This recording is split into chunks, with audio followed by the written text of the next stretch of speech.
Hello, my name's Sarah Dietz. I'm a registered dietitian nutritionist, and today I'm going to be talking about the therapeutic relationship between provider and client. This is a part of my master's program in applied nutrition. And today you're going to hear me maybe say us or we during the conversation, and that's really referring back to the provider or the educator. So creating a supportive environment needs to be as unique as the individual coming for counseling. Learning how to adapt is essential for a supportive environment and for creating behavior change. One of the more essential pieces is learning how to become an active listener. You must be present to learn about the client and to find ways to facilitate behavior change. Often we're guilty of thinking about nearly 100 other things when we need to be simply listening to the client's experiences and journey. Once we develop the skill of active listening, then we will be able to see the client ambivalence and bring out their intrinsic desires to change. After we display genuine feelings of concern and interest, the client may feel more apt to open up. We should position them as the leader in their own health decisions. Behavior change can be facilitated when the client learns they have control over the nature, the timing, and direction of the learning process. Giving this type of control back to the client helps them feel respected and valued. As educators, we can help the client identify even more strongly as the leader of their own healthcare by using motivational interviewing, or MI. So MI is a client-centered approach, and looking at this slide, you can see that we've tried to emphasize this by placing the person right there in the middle. So we can kind of get an idea of what motivational interviewing is, but they need to be remembered that they are the center of it. So you'll start to see some key phrases and some key words that help to define it, even though you can't learn motivational interviewing in one slide. So as I mentioned, motivational interviewing is a client-centered approach that we as educators may use to help our patients break through the ambivalence they're experiencing about particular health behavior changes. We can really facilitate that through open-ended questions, through reflective and active listening, through change talk, affirmations, summarizations, ways to show we're really listening. In creating an atmosphere that adopts an empathetic, non-judgmental, and encouraging tone helps to further establish a supportive client-provider relationship. As the supportive relationship is built, we want our clients to feel they are safe to express their honest feelings. We also want our clients to feel appreciated and understood. Changing health behaviors really isn't easy, especially when it's something that's so defined like food. We all have our specific connections to food. So using these characteristics will help the educator to create a caring atmosphere that allows the client to feel safe in expressing thoughts and opinions. And the clients will be more likely to disclose personal information and past successes when they are in a supportive relationship. So the previous slide helped to define MI, but I kind of want to discuss something that I feel is more at the core, and that something is empathy. So empathy is an emotion, but it can also be learned. But even though it can be learned, it must be practiced in the most genuine manner. So if we come off as fake or insincere, then our clients will really discredit the rest of our attempts at eliciting behavior change.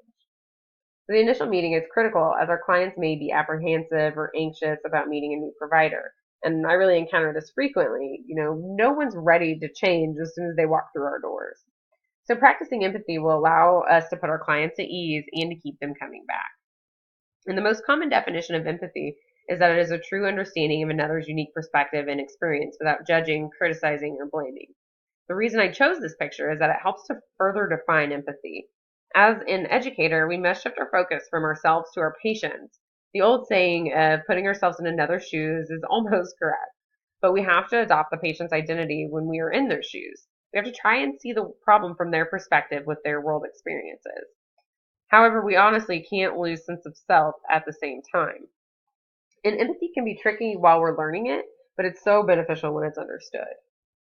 So the spirit of motivational interviewing is both elusive and ever evolving, and it's been said that MI has changed over the years because it was never really controlled, so it's been used widespread and it's been subject to influence. But this freedom though is good because it's what has made MI such an effective approach as it has become enhanced with use. The original 1983 definition of MI was a patient communication style that utilizes guidance and goal directing in order to elicit and emphasize individual motivations for change. This original definition has really never been lost, but it's evolved to become the spirit of motivational interviewing. So that spirit's made up by the four characteristics you see. So collaboration, acceptance, compassion, and evocation. So that first piece is collaboration, and it focuses on building a supportive relationship. while empowering the client to accept their responsibility of change. But we don't leave the client alone to change. We help give them the tools and confidence to change. And the provider should also really work to avoid creating an expert recipient role, as this will really slow progression. So the expertise of both parties need to be respected. The provider with the nutrition knowledge and the client with the knowledge of their own life experiences. So the second piece of MI is acceptance, and this includes accepting the autonomy and perspective of the client. And as we convey acceptance to the patient through like reflective listening and affirmation, we should be working to help them improve their self-efficacy. So improving self-efficacy while accepting autonomy and perspective will help to reduce barriers while attempting to elicit an individual's motivation for change. Compassion is the third piece of the spirit of MI. It focuses on conveying concern for your client's personal health interests. It is similar to empathy and should be used regularly. Demonstrating genuine compassion will allow a more solid client-provider relationship to be built and respect to be gained. So the fourth and final piece is evocation. So this is an idea that focuses on the development of interventions from the client's own thoughts. And as the client-provider relationship becomes more solid, the provider should work to elicit internal motivators to change. So open-ended questions should be used to develop rich discussions about what is truly important to the client themselves. And a technique that may help strengthen MI is the trans-theoretical or the stages of change model. So this model helps the educator to see where their client is currently at. And the stages include pre-contemplation, which is no intention to change and resistance to change. Contemplation, so the need to change is recognized, but they're stuck in ambivalence. And then you have preparation, so they finally believe the pros are better than the cons or outweigh the cons, and they're really committed to taking steps to change. You have action, which is where behavior changes occurred, and it includes all from day one of changing to 6 months, and then maintenance is where you've engaged in those behaviors for 6 months, and you're starting to see some real true benefits. And I really like this model because it can move forward and backward, but it's important for the client or the provider, to remember that they need to reassess their client at every session to see where they're at. If they go from preparation to contemplation, then the provider needs to adjust to help them move forward again. So MI is actually really only effective in the stages of pre-contemplation, contemplation, and preparation. And these are the stages that occur before actual behavior change is initiated, and they're really defined by high levels of ambivalence. That's why MI is so good, because it helps move out of ambivalence. So the first stage we're going to look at is the pre-contemplation stage. And here we should just be providing some information about health. And while discussing health, we need to gauge emotional awareness and develop discrepancies between where they are and where they want to be. Remember to be positive to create that empathetic and supportive environment, and listen for statements of change to maybe have the client elaborate upon. And it's important to work in a fashion that avoids arguments, because a client in this stage may forego future counseling if the session is negative. The second stage of change that can be impacted by MI is the contemplation stage. So here, the client is beginning to recognize the need for change. It can be really frustrating for the provider as ambivalence is strong, and discrepancies should be discussed to elicit change. But remember to always practice compassion again. So adopting new behaviors can be very overwhelming and frustrating for the client. And they may even strongly doubt their ability to change at all. So always remember to respect your client's level of self-efficacy, especially if they aren't progressing like you would like them to.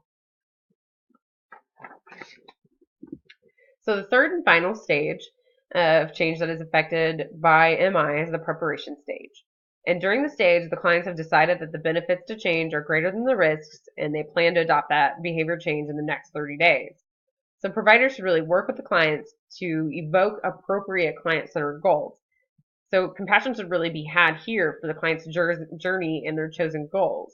And during the stage, the provider may also work to strengthen the client's self-efficacy and their intrinsic motivation while the individual progresses towards the action stage. So using a combination of the trans-theoretical model and MI helps the client-provider relationship by facilitating behavior change, motivation, and intrinsic evocation. These interventions should be intertwined to help the client reach the end goal of the maintenance stage. Thank you so much for listening and learning with me today. I appreciate it.